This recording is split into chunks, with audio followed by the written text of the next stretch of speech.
Howdy, y'all, and welcome to another edition of the Playmakers Corner podcast. I am your host for this set of previews. Yeah, you heard that right.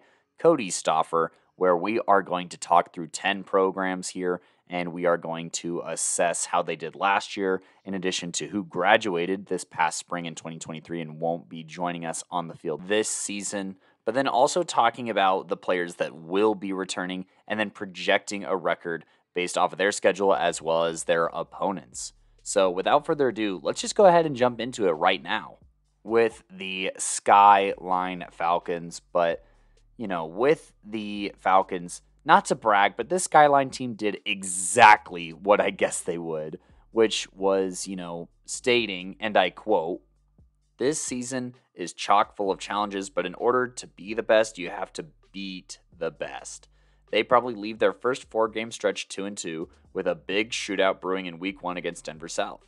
I see a sweep for Skyline in Longmont, but at the cost of exhaustion, setting them up for a potential upset at the hands of Windsor before a tough Loveland squad might overwhelm in the front 7 and then a pair of wins heading into the playoffs. 6-4 appears very possible and narrowly missing out on a league title unless they can beat the Redwolves, which would be a massive statement for their chances at state. I literally just, end quote. I literally just copied that from last year's window of wins section for this year's recap, and the only part that I didn't say was that they'd beat Widefield in the first round and lose to Palmer Ridge in the second. Not sure what more you could want from me. But anywho, there's a lot to be happy about with this team that stuck together for a long time, but graduates a lot of key pieces this past spring.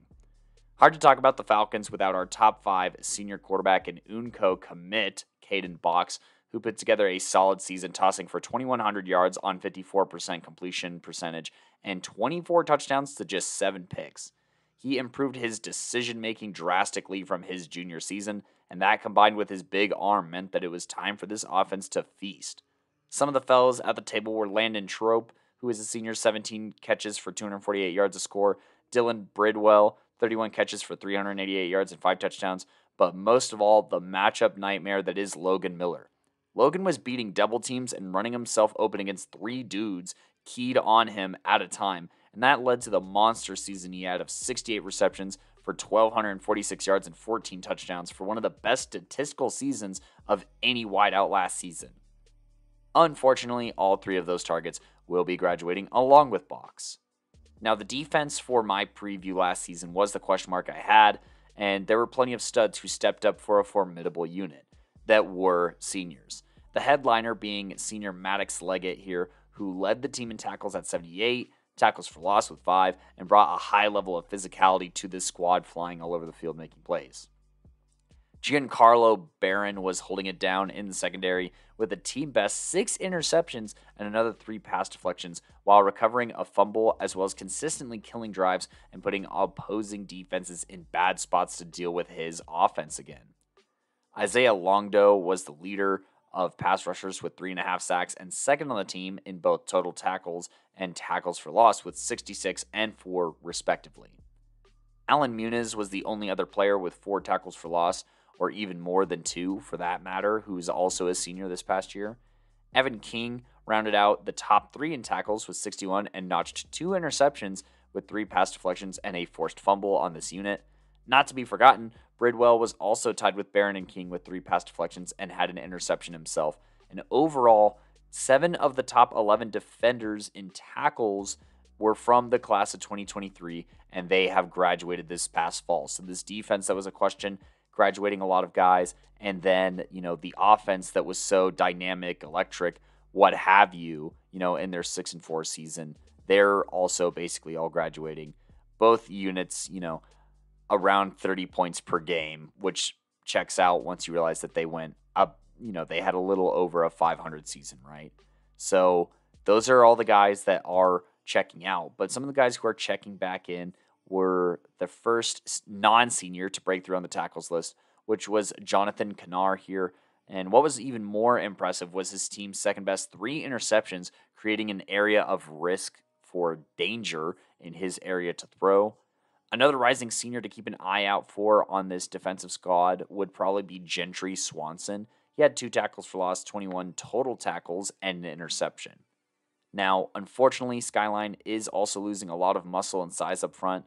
on both lines. So it'll be a taller task for maybe the biggest surprise of last season to replicate his very impactful season, as Rah Carson was a disciplined and punishing force out of the backfield, providing this offense with great balance, carrying the rock for 1,277 yards on 200 plus carries and 13 scores, while also showing ability out of the backfield as a reliable checkdown option.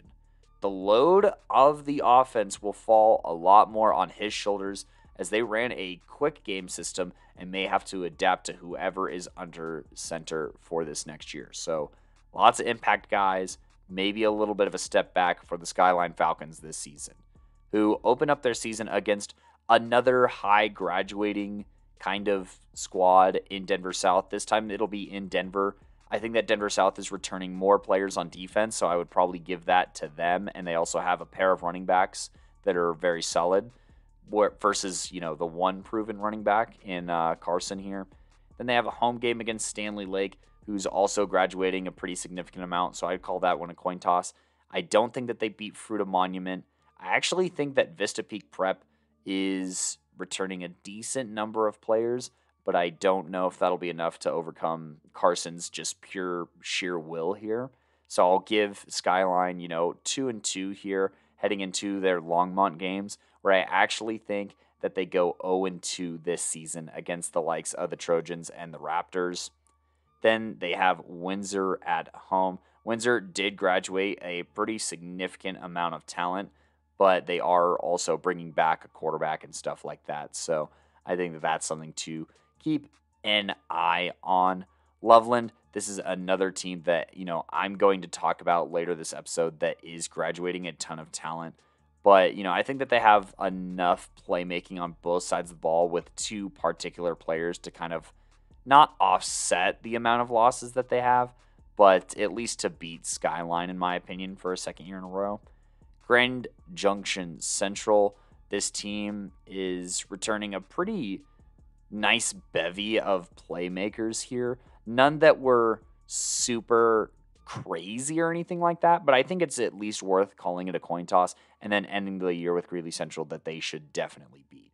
So, as far as the definite wins, quote unquote definite wins that they get, I think that they win at least, we'll say 3 games here, but I do think that at best they maybe win 5. So I'm going to give the Skyline Falcons a window of wins of 3 and 5, but I'm probably leaning towards a 4 and 6 or even 3 and 7 season. I think that they might make the playoffs based off of strength of schedule, maybe.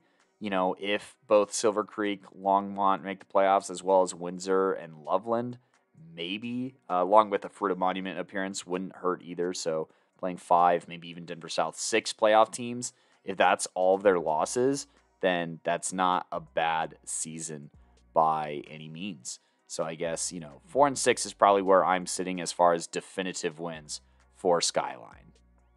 Keeping it in the exact same league, I am going to talk about the Grand Junction Central Warriors here, who actually made the playoffs last season at a pretty insane 3 and 7.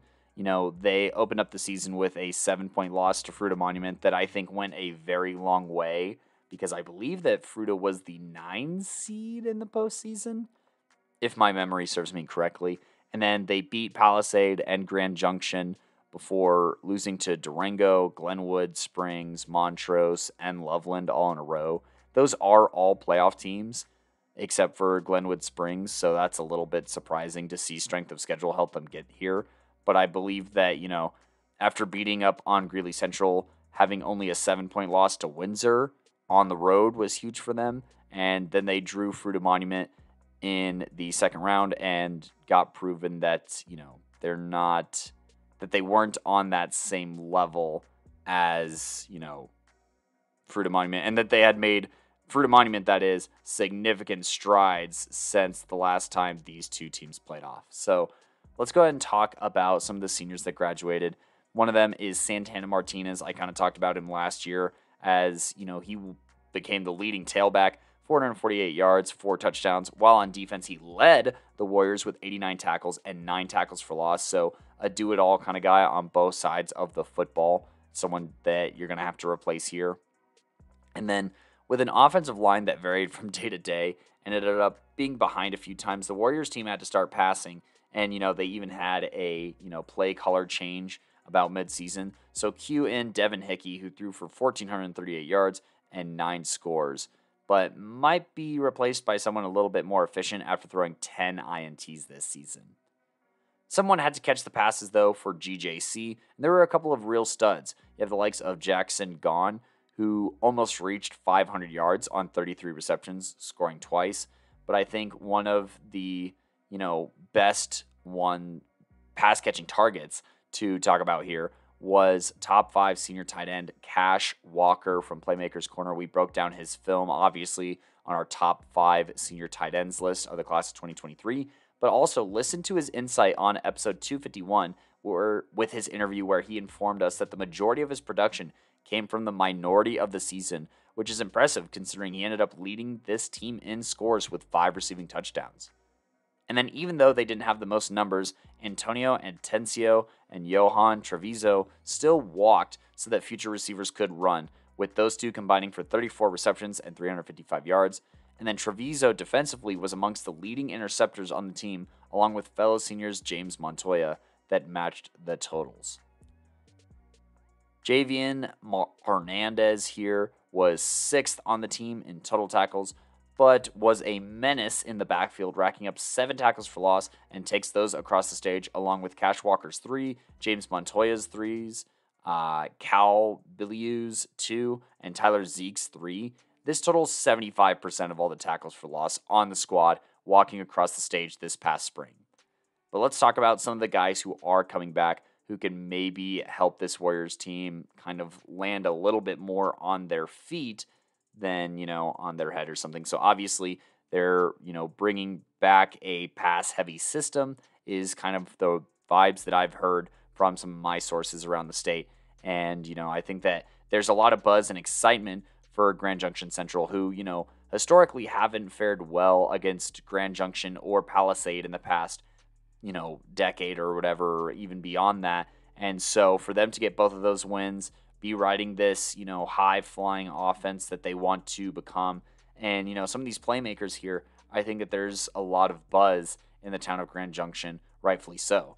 You got to talk about Cameron Redding, who returns to the defense after notching 2 interceptions and 3 pass deflections his junior season, while being 2nd on the team with 69 total tackles. Fellow rising senior Tristan Dean also had 2 picks and a team-high 4 pass deflections combined with a fumble recovery, just being very heads up and giving this offense some opportunities. And then as a sophomore, Chris Grove was an impactful backer, doing a little bit of everything with 61 tackles and 2 for loss, while also notching an interception. Jamarcus is the leading returning receiver, which is kind of insane since he only played in 4 games and reached 90 yards on 3 catches, but he will have opportunities to show his chops this season. So let's go ahead and talk about this upcoming 2023 fall schedule here. They will open up their season once again with Fruita Monument on the road here. I think that Fruita Monument is returning a decent number of contributors here, so I will, err on the side of Fruita Monument, but Palisade is being heavily wrought with, graduation and stuff. So I think that they repeat with wins over Palisade and Grand Junction before once again losing to Durango, Glenwood, Montrose, and Loveland. Greeley Central is a game that they should win, and I assume that they will. Skyline, this is a game that they are a lot more competitive in this year, I believe, and, have a defense that's worth, mentioning. But, I'll say that's a coin toss, but I probably err on the side of Skyline. And then against Windsor, a little bit of the same thing, but I am erring on the side of Windsor. So I think at worst, I think that they still win 2 games no matter what against Grand Junction and Skyline, and against Greeley Central no matter what. And then at best with wins against Palisade, Skyline, and maybe Windsor, they could maybe get up to that 5-win total, but I'm going to go ahead and say that this team goes 3-7 this season with that window of wins at 2 to 5 here. This Wildcat team out of Greeley Central was in for their fair share of struggles and was porous on defense while not being able to stay on the field offensively. They won one big game against Palmer, but other than that was only competitive against Greeley West and NIWOT. Both of those, they probably should have won with how many turnovers they forced, especially the NIWOT game. But, they remain a program in flux with only one season left with their 4-year starting quarterback here. So let's talk about some of the seniors that graduated. This offense was pretty young last season, trying to replace some really good 2022 talent, in Leon Ramirez as well as, Chino. But, Lupe Guzman was a contributor who, posted 14 catches for 178 yards and was more so impactful on the defense with 70 tackles and 4 pass breakups as well. This secondary in general, or pass defense in general, takes some big hits with the graduation of Fabian Hernandez and Roger Ordonez, who combined for 15 pass deflections and were responsible for 2 of the team's 3 total interceptions. Albie Fabella was 5th on the team in total tackles, but 2nd in tackles for loss with 7, and, was a big member of the backfield disruption department. And then Eric Hernandez was probably the best lineman for Greeley Central on both sides of the ball, 5 tackles for loss and 8 hurries, and then was a solid combination of size and strength on the offensive side. Now, for playmakers that are coming back, Jaden and Zurez leads this defense that returns 9 of the top 14 tacklers, or, anyone who had more than 20 tackles, I should say, and should form more cohesion as a unit.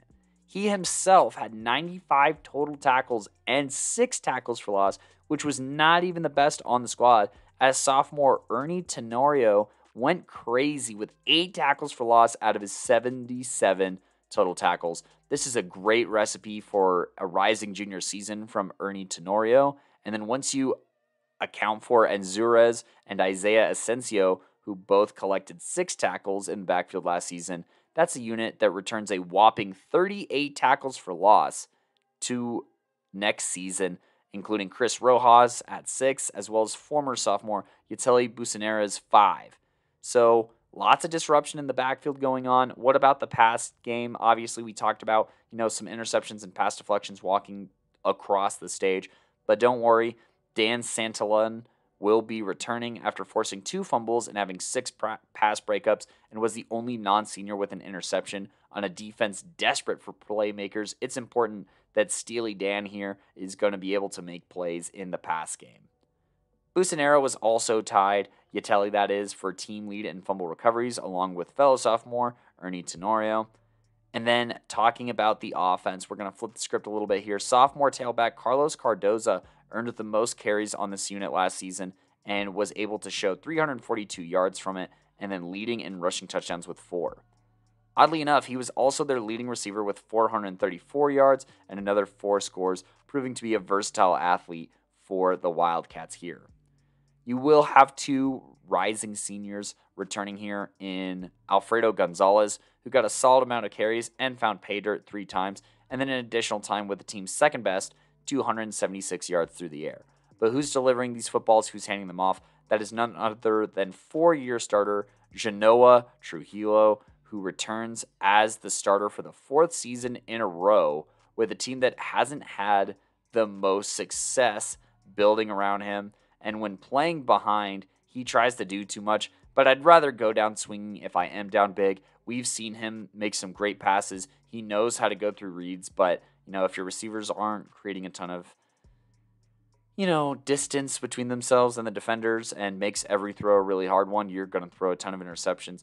But, at the end of the day, he's going to have to, probably be able to tuck and run a little bit more if he doesn't see any open guys, and just know not to force anything.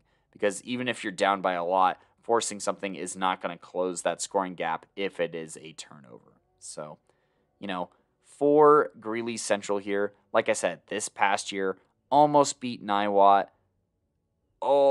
Beat up on Palmer pretty good, and then almost beat Greeley West. That is, how that season went. And then looking ahead to this season, I think that that's kind of what we're looking at once again when looking at their schedule here. I think that NIWOT at home, they should win this game. I'm just going to be straight up. They should, would, and could win this game. So I think that that's necessary. Cheyenne Mountain, that one's all the way down in Springs. I don't think that they win that one. Northridge. Northridge is a team that is graduating a lot of players. And, from a dysfunction standpoint, I don't know if this is a game that Greeley Central will win. But man, when you look at the returning playmakers, I really feel like they should. Northridge's graduating class is one of the most absurd graduating classes that I've covered while doing all of this study here. They were super senior heavy with guys that had been playing on their varsity since junior and sophomore year, and probably even dating back to the COVID season freshman year. Now is their time to beat Northridge, if ever. So, that's a maybe. It's hard for me to believe in it, though. So, Palmer, that is a game that they should definitely win. Loveland, no. Windsor, no. Greeley West, winnable game, although I think that Greeley West is returning a lot more pieces in a lot more different areas, but they also don't really have a quarterback, whereas I would say Greeley Central does. Grand Junction Central, I don't think that they win that, and I think that they go 0-2 against Silver Creek and Skyline, talking about these Longmont games. So, that is, at bare minimum, Greeley Central wins 2 games, and then at maximum, maybe wins 4 games. So, window of wins of 2 to 4, but I think that I'll say that they go 3-7 this year, and we'll just kind of see what happens on the games that are a bit more on the close side. But definitely should not fall short against NIWOT this season, in my opinion. I'll talk about that a little bit later. Now, on this episode, we are talking about the state runner-ups in 4A last season, who started the season. That's the Loveland Redwolves, by the way, for anyone who doesn't know. They started the season with a 1-point loss to a very explosive, solid 5A playoff squad to start the season. That's Fossil Ridge. They were within 1 point. It came down to the wire. It came down to the last play of the game. And I don't think that you could ask for too much. But after that, they would not lose again during the regular season with notable beatdowns over Pomona. They had a 3-touchdown win over Erie. They had a brutalizing shutouts of Skyline, Windsor, and Longmont to close the season before heading into the postseason. They had a bye and, would then hold the Dakota Ridge offense to 21 points. They would outmuscle Montrose 20-15. And then they played on the road in Palmer Ridge and played incredibly clutch defense to beat the Bears by just 3. And then all in all, it was a great season, spearheaded by an absurd defense that allowed under 10 points per contest over the season before they lost to Broomfield in the state championship on that trip to Mile High. So, like I said, defense allowing under 10 points per game over the course of this season. Absurd, undefeated at home, great performances, on their away schedule here, and just absolutely crazy defense headlined by a ton of class of 2023 guys. And this graduated section is about to be really brutal here. I mean, this defense was, had 10 seniors that made up the top 12 tacklers for the Red Wolves, and they really were a pack of dogs, going for 561 tackles, 55.5 tackles for loss, 17 sacks, and 4 interceptions, being more than enough even without non-senior contributors. These zany numbers are spearheaded by the likes of Cody Lease, who had 3 interceptions, Hudson Vagasser's all-inclusive game of an interception, 8 pass deflections, 84 tackles, and 5.5 of those for loss. Ty Young's dominance with 102 tackles and 13 of those for loss. Dylan Lindgren's 87 and 10.5 in the backfield. Jude Mayow's 10 tackles for loss. And so many other dogs in this pack that just suffocated offenses in the front 7 and in the secondary. Looking at you, Lane Thomas, with an absurd 20-plus pass deflections and an interception in the state game. He was an incredibly gifted cornerback that just played very disciplined. And I mean, these are the names that you would hear over and over and over and over again, especially as I watched the Palmer Ridge game that was decided by a score of 10-7 in Monument. This is a game where, Palmer Ridge had been a squad that could move the ball a variety of ways with playmakers at wideout, as well as a mobile quarterback and a very physical running back. And Loveland just said, nah, not today. And, this was a instance where Pack of Wolves beat a few strong Bears here looking at that matchup. But their offense, also had to do something for them to have made it to state.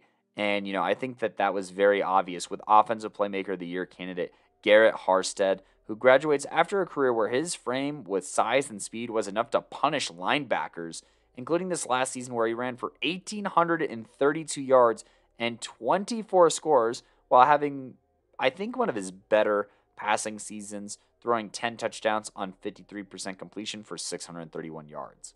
But it was really this rushing attack that kept this, team so balanced. It was very complimentary with Garrett Harstead doing a lot of keepers and then, lots of handoffs, read options, and stuff like that, looking like a bit more simplistic version of a Chatfield team that made state a few years ago. Not so much motion and stuff like that, but, definitely just a pound it down your throat kind of team that was very physical, especially at the Wildcat quarterback position here.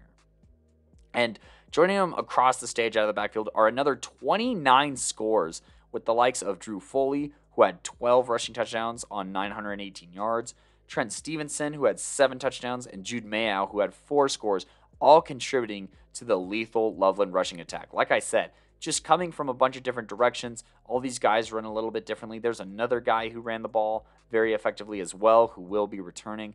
So I think that is just insane. Lane Thomas was the team's leading receiver as well, the only one to eclipse triple digits, and, accounted for about a third of Garrett Harstead's total passing yards. So basically all their 4 leading rushers, 5 if you include Garrett himself, I suppose, 10 out of 12 defenders, and I mean just woof.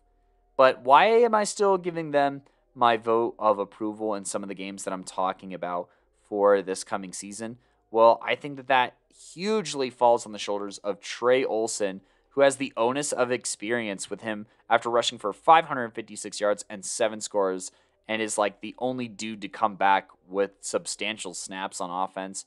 And much can be said of the same for Caden Stansberry, who even in the sea of the class of 2023 contributors still stood out and stood tall with 85 tackles and a team high. That's right. You've heard about all the other tackle for losses that I've talked about in the senior section, ranging from 13 to 10 to 10.5 to 7 to what have you.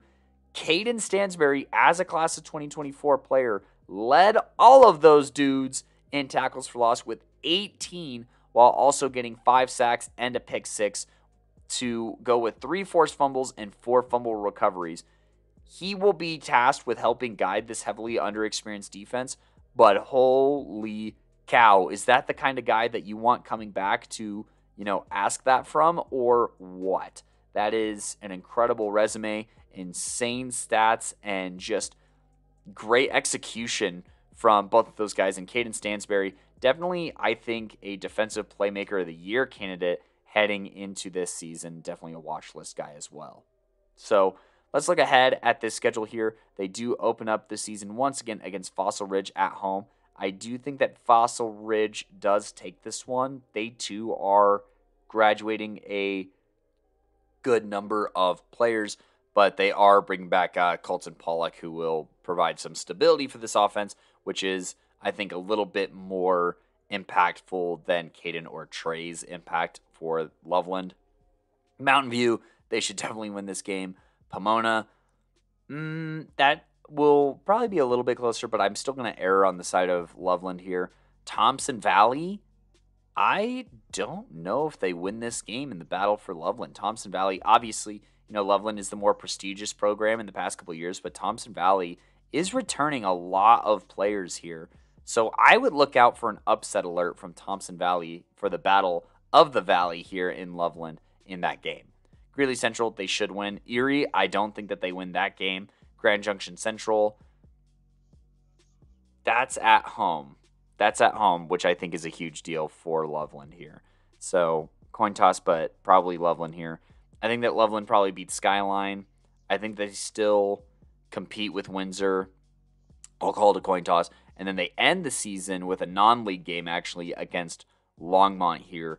This is a winnable game for Longmont, But, I don't think that this team goes 9-1 this season, obviously. I think that they're more likely on the low end going to win, obviously, I feel like they should win that Pomona game, Greeley Central game. I say that they probably still win 4 games here, but as far as teams that I don't see them beating, I don't see them beating Erie. I don't really see them beating Longmont, I don't think, and I don't think I see them beating Fossil Ridge. So, that's about we'll give them a window of wins of 5 to 7 here. So I think at worst they go 500, at best they, go 7-3 and still make the postseason here.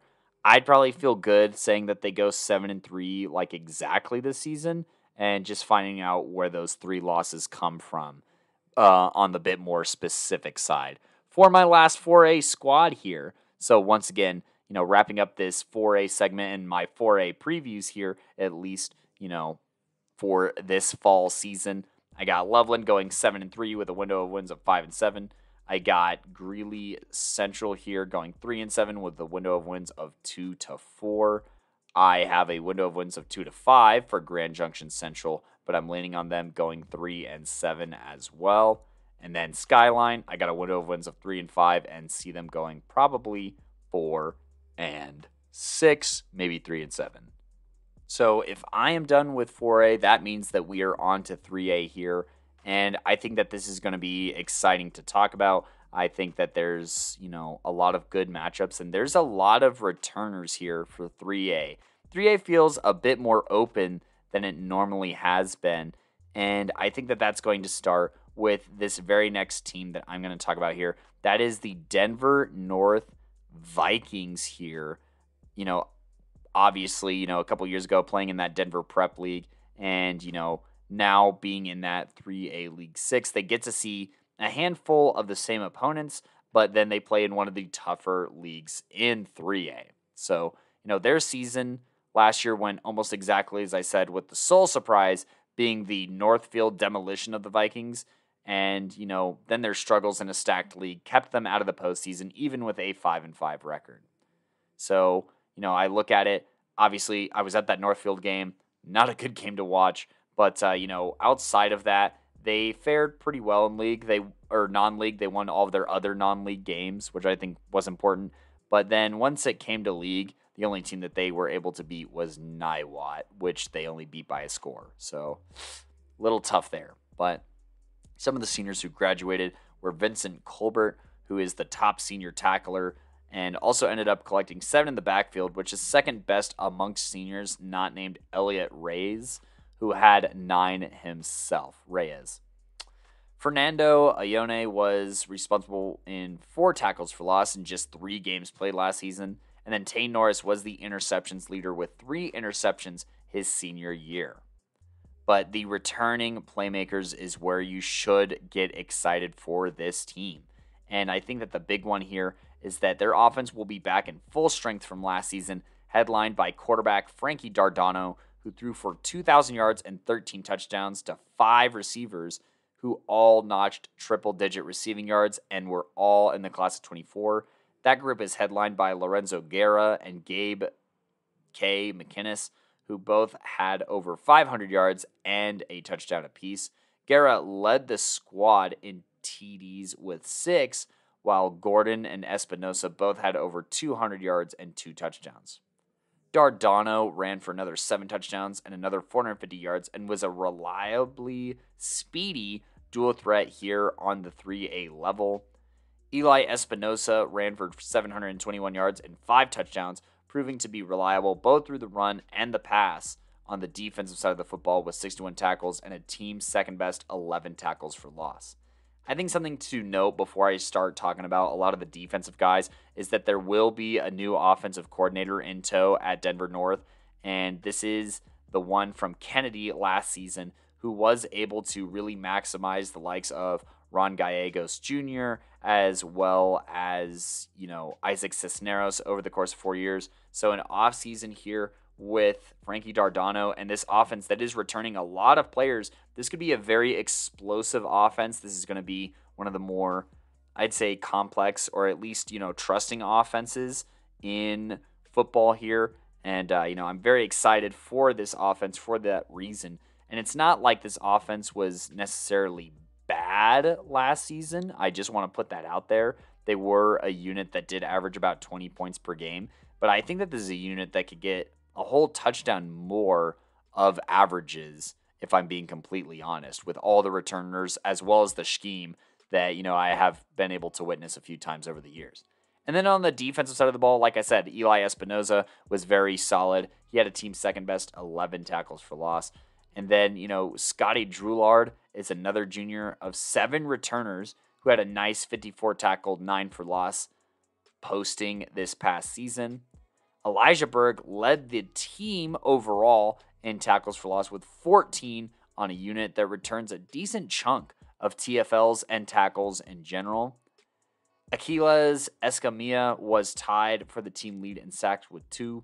And then freshman year, Jeremiah Fitz wasn't in the rotation a ton, but still notched a whopping 4 tackles for loss, just like sophomore stud Josiah Zubia. So they're going to have 2 underclassmen from last year that I think are going to be impactful up front. And then all in all, this defense returns 12 of the top 15 tacklers, with the majority of them heading into their senior year trying to do something special. So looking ahead at this Denver North schedule, previewing this season exactly, they start off against Pueblo Centennial at home. Definitely should be a win. Denver West, definitely should be a win. Northfield, that game is going to be more competitive than last year. They are returning a ton of talent over at Northfield, but they also lost one of the more physical players on the defense. So hopefully it's not a 60. If Denver North is legit, they fare way better against Northfield in this go-around. That's all I'm going to say about that. And then it looks like there's a little bit of a jumble here on this schedule, but I'm assuming that their other non-league games are going to be Wheat Ridge and Skyview. Skyview, they will be pushed a little bit more this season, but I definitely think that with the experience that they have, they should win. And then Wheat Ridge, they should definitely win that game. Honestly, I think at worst, you go 4-1 in non-league games again. At best, you go 5-0 and head into league with some confidence here, because looking at, Riverdale Ridge and, looking at the playmakers that they're going to be returning, it just doesn't seem like a lot, as they had some very solid guys graduate here at all skill positions. So I think that that's something that Denver North has an advantage of. And unless it comes down to a talent pool thing, I think that Denver North should honestly win this game against Riverdale Ridge. Now, against Mead last year, they did not fare so well. Mead is one of those tricky teams that is graduating, a handful of talent, but they're also returning a solid amount of talent, especially on the defensive side of the ball. Denver North is going to have to play a clean game and limit the turnovers, which is something that Mead specializes in doing. And maybe I'll get to see 2 of my former classmates go against each other in this coaching matchup. Shout out Victor and shout out Scott as well. Scott, who I coached with up at Greeley West at one point. So if they're both at Denver North and Mead, that maybe that's a game that I go check out on the 12th of October, just a week after my birthday. But moving on, I digress. They probably lose that game to Mead if I, had to guess, but, I'm always down to be proven wrong. And then Frederick here, they graduated a lot of total scrimmage yards here, but they do have their quarterback coming back, and they do have some studs on defense. Honestly, they play that really wacky wing T or whatever, but this is a winnable football game. It really, honest to goodness, is a winnable football game for Denver North.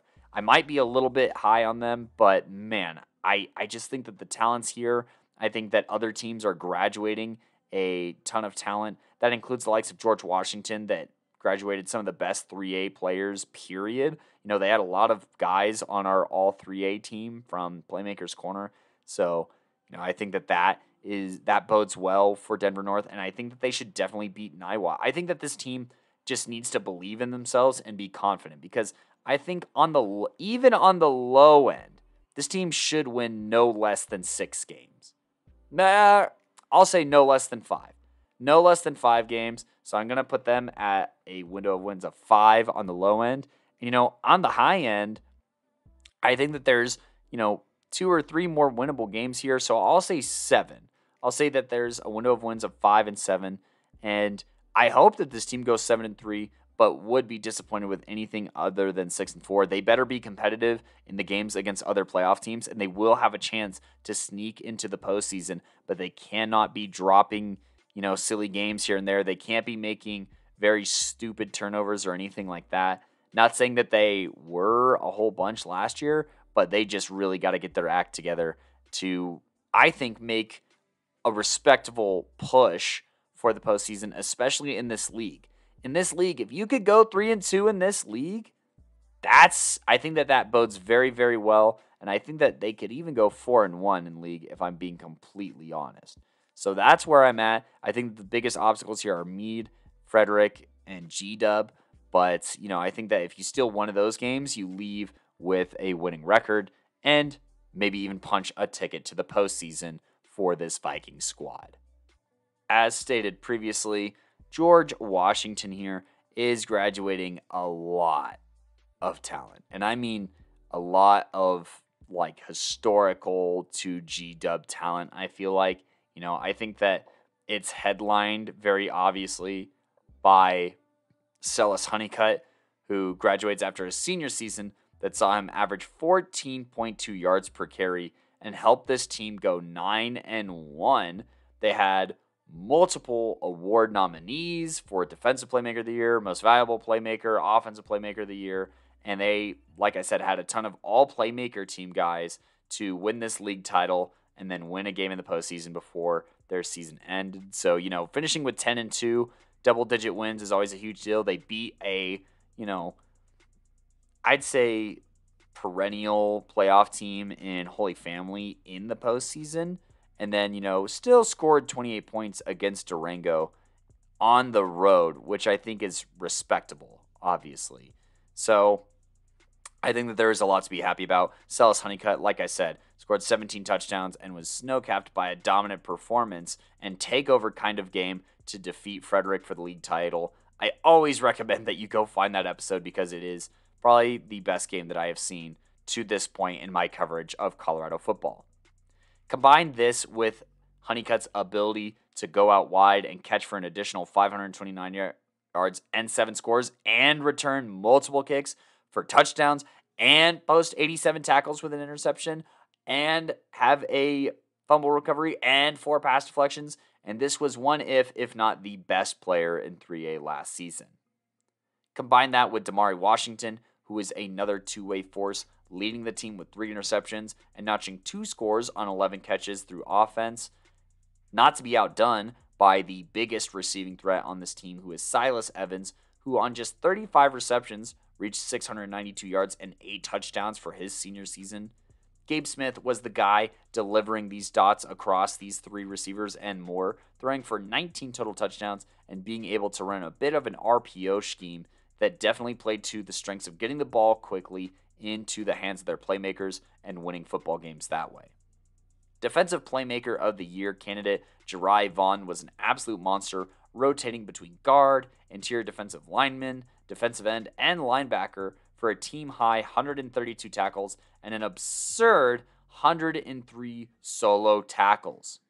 He was also far and away the biggest impact in the backfield, having more tackles for loss than the rest of the team combined at 15, and the same dominance was displayed during pass rushing as he terrorized quarterbacks to the tune of 10 sacks and 9 hurries this season. Dry was amongst the best for a reason and will be sorely missed by this Pats defense next season. But on top of Vaughn's graduation, 50% of total sacks will graduate with Jude Marino and Zephion Johnson combining for 13 just amongst the two of them. Jimmy Biggs was a big body in the middle who also collected a pair of tackles for loss up front and, was top 10, in this team's tackles and was also a part of a top 10 unit in 3A for this defensive front.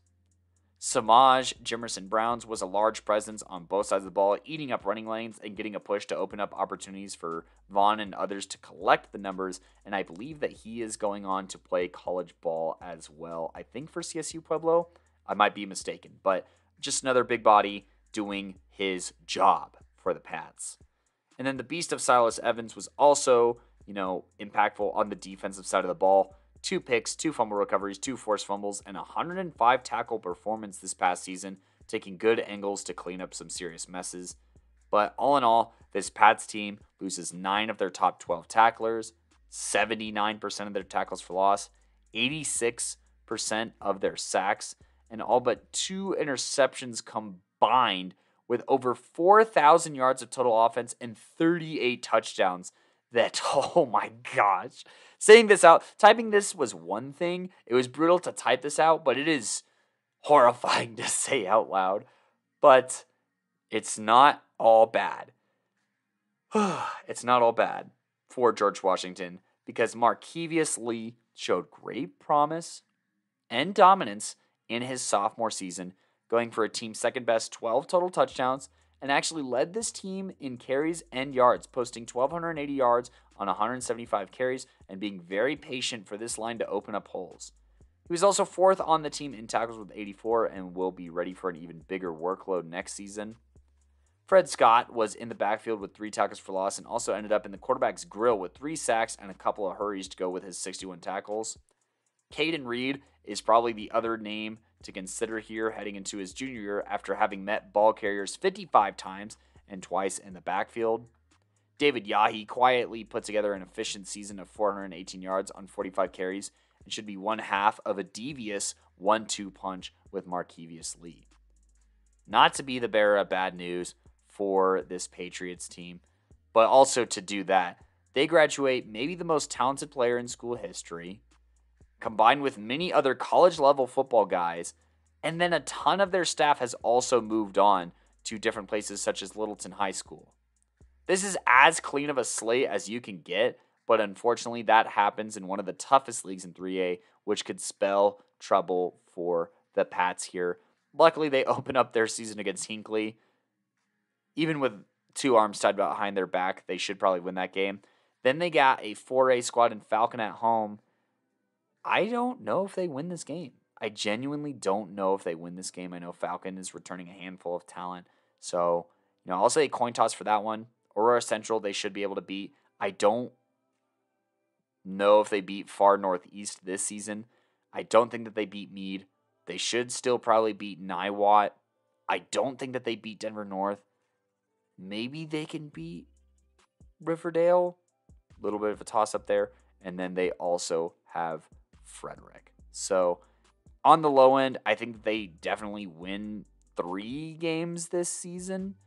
I think that that's fair, that they should win 3 games unless their coaching staff betrays me here. But with the talent that they have, 3 games should be manageable. And I'll say on the high end, with everything going right, they go 500 and miss out on the postseason. And on to the Mavericks from Mead. Obviously 2 years ago, they narrowly lost in state to Fort Morgan. So that was a bit tough, but, that was a very storied team, but also a very heavy senior class that year. So this year there were definitely some growing pains, I would say, because they started off the year with a narrow 1-point win over Windsor, which was very promising. But then this Lutheran game got moved around and ended up being played on Labor Day after the crazy lightning storms that took over Colorado that prior weekend. So they lose that by 12 points and then just proceed to drop a few games in a row here against Severance, Durango, Green Mountain, George Washington. Very tough schedule. They bounced back with 2 big wins over Denver North and NIWOT before losing to Frederick by 1 point, effectively ending their season and having them miss the playoffs. But, while they were, returning some first-year guys, there were still seniors that really played well, or seniors that had experience prior. I think of Sean Medlock, who had over 1,000 yards from offense, rushing and catching, and 11 touchdowns, rushing the ball effectively and also doing his thing with a team-high 38 receptions and finding pay dirt more effectively that way. Danny Brewington was more than serviceable this season, rushing for 545 yards and then a team-high 9 touchdowns and being a nice complimentary back to Sean. Solomon Johnson was the only other receiver with over 20 receptions as he cruised to 220 yards and a pair of scores, and was also second on the team in pass deflections with 5 and came down with an interception. Talon Adler was the guy this season. I think that he performed all right at quarterback. He had 15 total touchdowns through the air and ground, but was definitely not the ground threat from under center that Gavin Garrettson was. You also, on the defensive side of the ball, had Ethan Williams and Christian Ayers, who were both 50-plus tackle seniors, with Williams eventually leading this team in tackles for loss with 8, while also being the 2 best pass rushers, leaving behind 10.5 sacks and out of the 17 total from this team. Ethan also had 2 blocked field goals last season, which it's crazy for somebody to have 1, much less 2. Jake Marcus was tied for the team lead with 2 interceptions, while adding another 3 pass deflections. Kenneth Very was second on the team with tackles for loss at 4, while being another 50-plus tackle kind of dude. And then 8 of the top 13 tacklers all graduated this past spring, so lots of losses on the defensive side of the ball. But some of the guys that are coming back are the likes of Cole McCallis, who ran for 403 yards on only 86 carries and scored about 4 times. Ty Olson was the only non-senior to catch touchdowns and recorded 3 of them as a junior. Kellen Teku was the leading tackler on this team with 60 tackles and was also an absolute headache to try and get passes passed with his team-high 7 pass deflections, and continues the tradition of a Teku making plays on the gridiron and will probably be asked to play both ways next season with the other departing talent. Edward Stevenson was the only non-senior with 50-plus tackles at 52, only other non-senior, I should say, at 52 tackles and 2 for loss his junior year. Rising junior Bryson Melikar was third on the team with sacks, and there's plenty of room for impact with the other 2 guys who graduated for him to, close that gap and become the leading pass rusher on this Maverick team. And then Cody McDonald notched 2 interceptions and a fumble recovery in his junior season last fall. So a handful of juniors on the defensive side of the ball making plays, and then some guys on offense. But either way, you're going to get a new first-year starter at quarterback, and you're going to have to ask for other contributions from other spots. So they open up their season again against Windsor. I don't think that they win this one on the road to start. And then they have Lutheran. That's another game I don't think that they win. Severance is returning most of their important players from last year. I don't think that they win that. Durango, this game should be a bit more competitive. They do get Durango at home. They did have a handful of guys who, they're bringing back a quarterback who's starting for his 3rd season. So this one, I probably give the edge to Durango.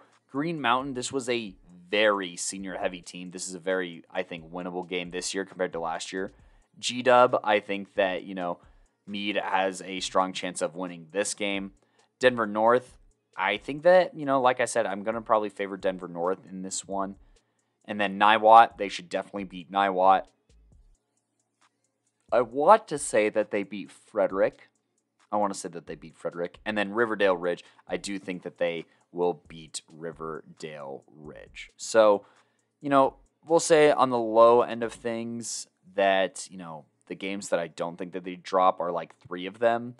And then at most, they probably win 6 games, with their wins that I just don't see happening being Lutheran, Severance, and then probably Durango. I think that they probably go 0-3 down that stretch, and then maybe lose one more. So, like I said, I think that there's 4, 3, or actually, I'm going to go ahead and say a window of wins of 3 and 5. And, obviously going 6-4 would be huge, but this is a difficult schedule. But, I think that they'll be closer to the 5-5 side of things, improving from last season, but still just not quite having that very complete and rounded out class that they had just a couple years ago when they did make it to state with multiple multi-year starters and contributors, as well as just big playmakers at every single position. I just don't think that they've been able to show that quite yet. Now, let's go ahead and talk about this next squad here, Riverdale Ridge. Honestly, I think that they had a fairly respectable 5th season here. They end up going, 4-6. They're growing as a school, and, they tested themselves against some 4A teams. They get a win over Mountain View by 1 point to start their year before beating up on Adams City 34-0. And then, they even play an out-of-state team in Windermere Prep, from Florida. So, they are testing themselves, but just didn't quite have the talent to keep up with some of the other squads, especially once they got into league. Now, Graduating here, they do graduate their leading receiver, Elijah Lofton, 49 receptions, 561 yards, and 8 touchdowns. Their do-it-all tailback, Caden Harding, who had 1,000 scrimmage yards and 8 rushing touchdowns with 1 receiving, and QB1 Aiden Burns, who threw for 1,438 yards and 12 scores. So, like I said when talking about other teams, they just graduate their leading guy at all of the major skill positions on the offensive side of the ball, which is a ton of yards. It is a lot of scoring, and it's just a lot of experience and seeing that, they're going to be losing. And this was, an offense that when they were dialed in, they could score a decent amount of points. So they're losing all that versus if they were all juniors and they were all coming back, this is a team that I think easily could go 5-5, if not better, with multiple years of experience. Lofton here was also pacing all defenders in interceptions with 3 over the 10 games. And I will say that the defensive stats aren't completely updated, but Nate Bishop was on pace to lead the team in total tackles, and Isaac Bonner was not that far behind. Both of those guys were seniors. Now, for returning playmakers, Rocco Bonallo was on pace to lead the team in tackles for loss with 4 in just 4 recorded games. Levi Jane was another junior who was up in the top 5 in tackles. And then you also had All-State honorable mention Isaiah Bustamante, who will return as the kicker/punter. But that is not really a winning formula by any means, I would say. And, I think that there is, I'd say, reasonable cause for concern on this team here. Like I said, they do have the benefit of maybe having an easier schedule here. But, I think that even a team like Mountain View that they were able to beat by 1 point last year, they are returning a ton of pieces on both sides of the ball. So that is, I don't think a game that Riverdale maybe walks away with a win here. I think that 1 point gap has been closed by Mountain View. I think that Adams City is still terrible. So, I think even with all the moving pieces at Riverdale Ridge, this is still a winnable game. I don't think that they beat Northfield, Thompson Valley, Denver North. I don't think that they beat Frederick. Even George Washington, I don't think that they beat them. NIWOT is probably their most winnable game on this schedule, but even then, NIWOT is returning a decent amount of guys, and Mead, I don't think they win. So, a little bit harsh here maybe for Riverdale Ridge, but I'd say at best, they win 3 games, and I'm going to give them a window of wins actually of 0 to 3 here, and assume that they go 1-9 is going to be my overall prediction here for Riverdale season. Sorry, I just don't see enough contributors coming back on either side of the ball. It'd be maybe a little bit easier to assess if full stats were input. So, you could take that as shade if you want, but it's really not that hard. Most teams do it very accurately, I would even say. So, Riverdale Ridge, seniors at very important spots, I think is the big one here. And B, no one to really fill the shoes of those seniors that, did have those opportunities. So that's kind of where I'm at with those birds.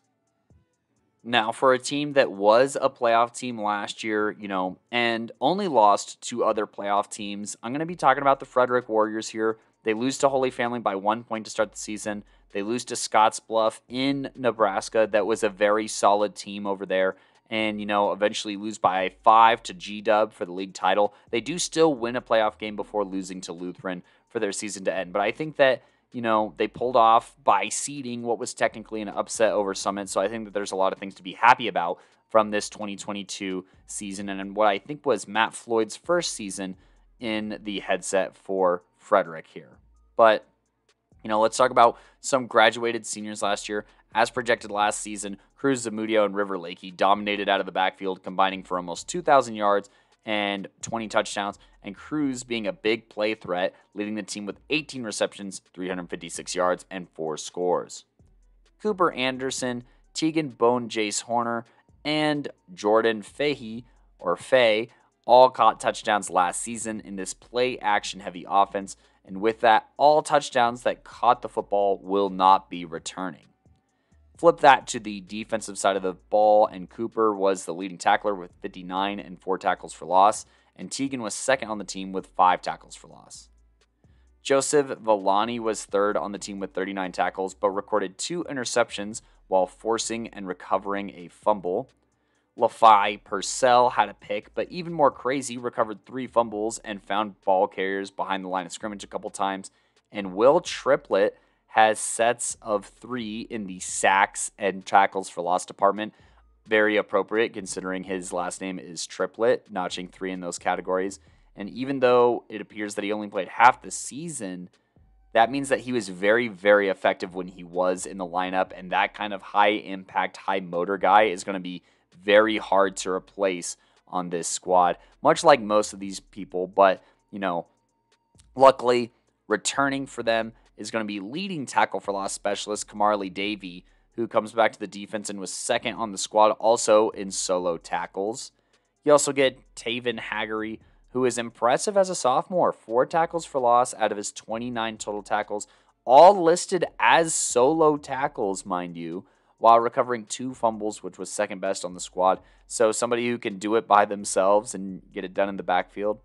And then on offense, it's very interesting because this is a team that typically runs the wing T. Obviously, you can see kind of that production reflected in Cruz Zamudio and River Lakey combining for almost 2,000 yards. They had other guys who were running the football, but this quarterback was third on the team in total touchdowns, finding the end zone 5 times running the football, and then another 13 times through the air, and was efficient in his limited role, but also at times took snaps out of shotgun and could maybe push this staff a little bit closer to the modern game. He was able to stretch the field with some deep balls when I was able to watch him.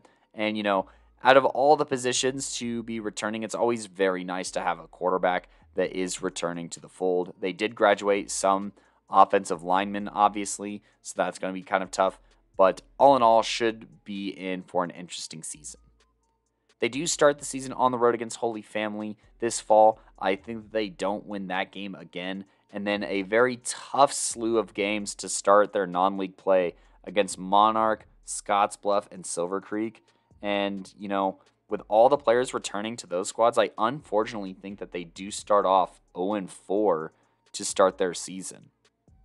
Moving forward, they do have Fort Morgan and NIWOT on the road, as well as Riverdale Ridge. I think that they could very easily go 2-1 and or 3-0 down this stretch before facing the likes of Denver North, Mead, and George Washington. G-Dub is a winnable game. I think that they maybe get some revenge last year, but I don't know if they're contending for a league title against Denver North. But, they did put it to them last year and came away with the win. And then Mead is another team that's just graduating a lot of guys as well. So I think that, unfortunately, I think that they, no matter what, lose 4 games this season. I think that that is inevitable no matter how you dice it up. And, that means that they still could win 6 on the high end of things, which is good. But then I do think that there's another 2 games that are losable here. So I'm going to say the window of wins for Frederick is 4-6, and I'm going to project them to be 5-5 and maybe sneak into the postseason, depending on how competitive they are against the 4A opponents, especially on this schedule. If they can win one of those games, they're probably almost a lock for the postseason. But everyone in their league looks a lot different than it did last year, and I think that they are really challenging themselves with these non-league teams that really did win a very solid amount of games last season. So, I think that that's just going to be interesting to kind of monitor and keep an eye on and see what their offense looks like after graduating a couple of running backs that were very high impact players last season.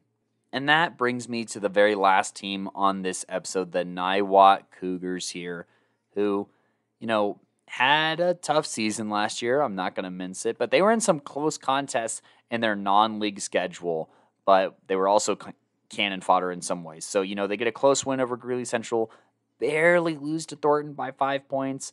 They beat Skyview by 9, and, they were able to really put it to Battle Mountain as well. So those are wins to obviously be happy about. But, they were just like a doormats for everyone else. So as far as graduated seniors, it seems that most of the stats really weren't recorded, but it appears that the majority of the contributors for this squad were sophomores or juniors. So, through a mixed bag of recorded stats, it appears that this defense was led by a combination of Nicholas Kempt, who at the time had 47 tackles and 5 for loss, sophomore Hayden Shaw, 29 tackles and 1 for loss, Garrett Eaker, 5 tackles per game and 4 tackles for loss, Gavin Barrage, 4.2 tackles per game and 4 tackles for loss with an interception and 2 forced fumbles. Hayden Shaw also led this team in carries and eclipsed the 100-yard mark in a game multiple times this past fall and was a force of stability. Chad Wolf was the quarterback for this team in 7 games, throwing 3 scores and over a half of K yards, was leading the team in touchdowns with 6 total. Jesus Rosas ran for 3 scores and over 300 yards in 6 games recorded. And then the major guys who got receptions come back with 3 juniors of Sergio Pimentel, Paris Lee, and Mats Lehon returning to the fold, as well as sophomore touchdown receiver Weston Domich. So they are returning a lot, but I feel like this team is still very young, and they just didn't really show me a whole lot last year. I think that their game against Greeley Central is going to be another close one, but I do want to give the edge to Greeley Central. But it's a winnable game for sure. Skyview, I don't think that they win that game this year. I mean, both these teams are returning a lot of important people, so I think that is good to note. But Skyview showed me a little bit more down the stretch. Eagle Valley, I think that is probably a winnable game. Battle Mountain doesn't have a varsity team this year, so I'm not really sure what to make of that game before they end up facing Thompson Valley, Frederick, G-Dub, Mead, Riverdale, and Denver North. I don't really see them winning a game in league unless it's against Riverdale Ridge. Maybe George Washington. But, I give this team a window of wins of 2 at the bare minimum. I think that they win 2 games, kind of no matter how you chop it up, and maybe a high end of 4. But I'm leaning towards a 2-8 season for the NIWOT Cougars heading into this year. I understand that they're returning a ton of pieces here, which is exciting, but against good teams, they just did not show great signs of life, and they just so happen to face a lot of very good teams this season. Actually, I'll even say 5 wins. They could have 5 wins, and I think that I should put a little bit more respect on their name and say that they end with a 3-7 season to at least match last year and not take a step back. But that'll do it for episode 275, another batch of season previews. Just as a recap, I have reviewed Skyline, Grand Junction Central, Greeley Central, Loveland, Denver North, George Washington, Mead, Riverdale, Frederick, and NIWOT on this episode. And I will be turning my attention to an all 3A episode coming out this Friday, so stay excited for more 3A content, and then I will be working my way 3A, 2A, 1A next week to wrap up all of my previews before you get blessed with Gideon's previews as well as Coach V's while I am out of town. So thank you so much for listening to all the season previews that we've had so far. If you haven't, be sure to double back and listen to them on Spotify, Apple Podcasts, Google Podcasts, or anywhere that you listen to podcasts. They're also posted to YouTube. So go ahead and check us out there. Subscribe or follow and turn on notifications for all of those instances so you get notified when new episodes come out. Or be sure to pay attention to us on social media, whether that's on TikTok, where we are posting short clips of our season previews and try and give overarching synopses for these teams. Or be sure to, follow us on social media, Instagram, Twitter, Facebook, where we post when new episodes are coming out. And, make fun little graphics. Go ahead and comment your thoughts on all of those and give us some interaction on whether you think we are right on the money, whether we're underestimating or overestimating any squads. We're interested in seeing what you, the people on the ground, have to think, and if you know something that maybe we don't. But, we put a lot of research and time into this, so we do appreciate all the listens and all the support. So please feel free to like, share, and comment, interact with all of those posts. And I have been your host for this episode, Cody Stauffer, and peace.